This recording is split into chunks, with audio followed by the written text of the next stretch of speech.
Então, o inimigo, ele vem tentando distorcer o que Deus fala. Ele vem tentando fazer Deus se alinhar nas próprias palavras, nas próprias ações, para poder achar uma brecha, sabe? Ele para poder achar um reino juridicamente, porque tudo é do Pai. É impossível alguém tomar dele a força, mas fazer com que ele é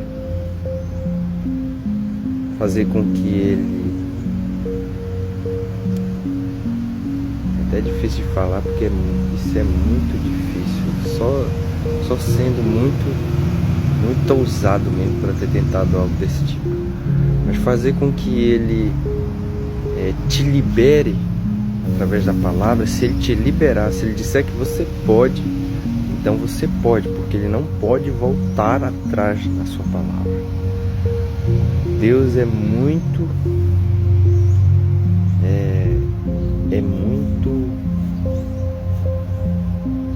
correto com o que ele fala, é muito justo com o que ele fala. Se ele falou, está falado.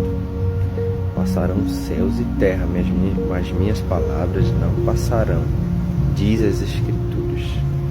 E apesar de que essa frase está dentro de um contexto ali específico, Jesus estava falando dos fins dos tempos, mas a palavra é viva e ela se adequa a qualquer situação. Então essas palavras, elas servem para o Pai. O Pai não pode voltar atrás no que ele fala. Ele não é homem para que se arrependa, diz as Escrituras. Ele não é homem para que minta. Então, o que ele falou está falado. E se em algum momento ele falar demais, ou falar de maneira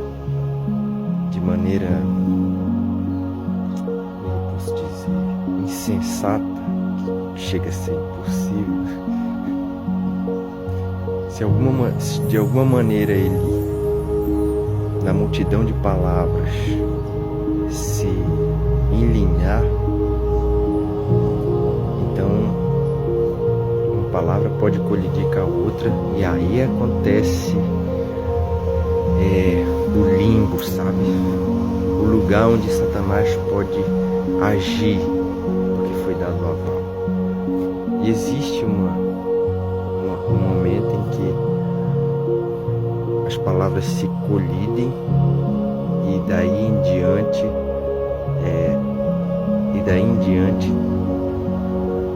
há uma liberdade para transgressão.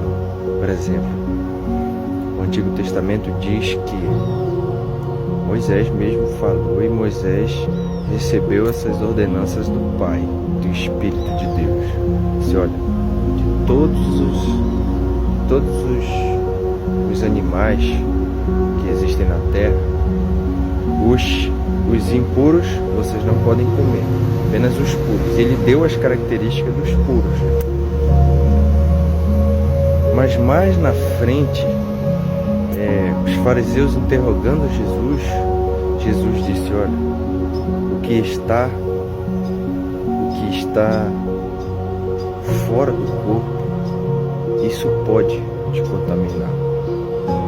Isso não pode te contaminar, porque você come e logo mais tarde você expele. Mas o que está dentro de ti, dentro do teu coração, o que sai da boca, isso pode contaminar, que são as palavras. Mas nisso, quando Jesus diz que o que está fora da boca, isso não pode te contaminar, porque você come e logo em seguida é expelido pelo corpo, e o que está dentro pode te contaminar, porque quando você fala, isso não tem volta, já foi. A palavra não dá ré, que não diz o ditado. Ele abriu um espaço para que Satanás pudesse dizer, ou para que outras pessoas pudessem dizer que tudo é lícito comer, sabe? Você pode comer de tudo. Inclusive as próprias escrituras dizem que a partir dali tudo foi liberado, sabe, para ser comido. Só que a gente sabe que se Deus fala uma coisa como princípio, é porque aquilo ali estava no coração dele pro teu bem, sabe? Então se ele disse, olha, lembre-te do sábado para guardar, é porque você precisa de um dia para descansar, para se encontrar com Deus. Então não adianta, você pode trabalhar anos e anos a fio sem descansar, uma hora a consequência vem, psicologicamente, fisicamente, afetivamente, financeiramente, de todas as maneiras vem consequência, porque você transgrediu uma palavra que é universal. A palavra de Deus, ela é a verdade, ela é absoluta. E se você transgride os limites alimentícios, da mesma forma, existem alimentos que te fazem mal. Existem animais na natureza que não servem como alimento, eles são como lixeiros da natureza. Do mesmo jeito que existem as pessoas que trabalham na área de limpeza da sociedade, recolhendo o lixo, existem animais que servem apenas para depreciar, para decompor algo, sabe?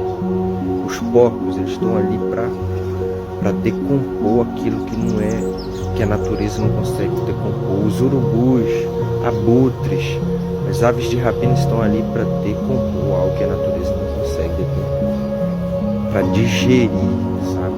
O suco gástrico desses animais são para acabar com tudo, entendeu?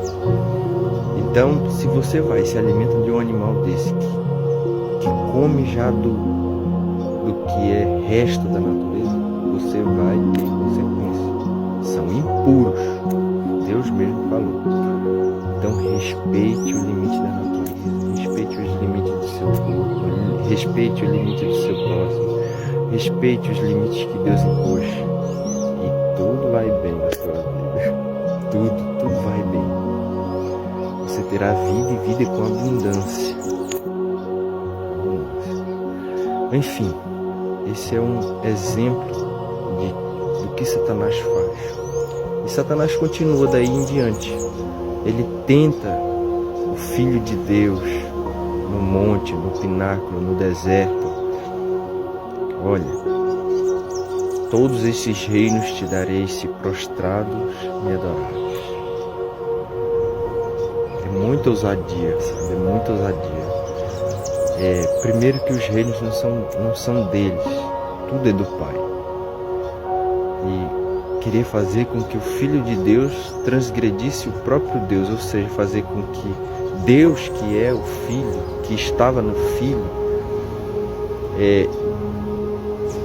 se enlinhasse, sabe, no que ele falou quando ele disse: não terás outros deuses diante de mim, não se prostrarás a imagem de escultura ou qualquer outra coisa. Satanás queria fazer com que o próprio Deus se curvasse diante de um outro ser que não é Deus. Moço, eu vou te dizer, a gente analisando assim de cima, é um argumento bom, sabe? É algo que não sei se teria outro ser que pensaria, só um ser extremamente sábio para pensar em algo tão ardiloso como isso. Então é um argumento bom, mas foi burrice, não foi sábio.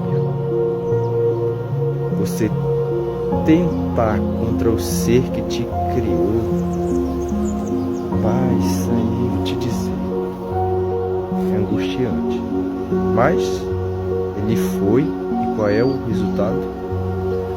Ele está no mais profundo do que alguém pode chegar. Só o próprio Deus poderia salvar ele, sabe? E ele vem insistindo nesse plano, porque não tem jeito para ele. Às vezes os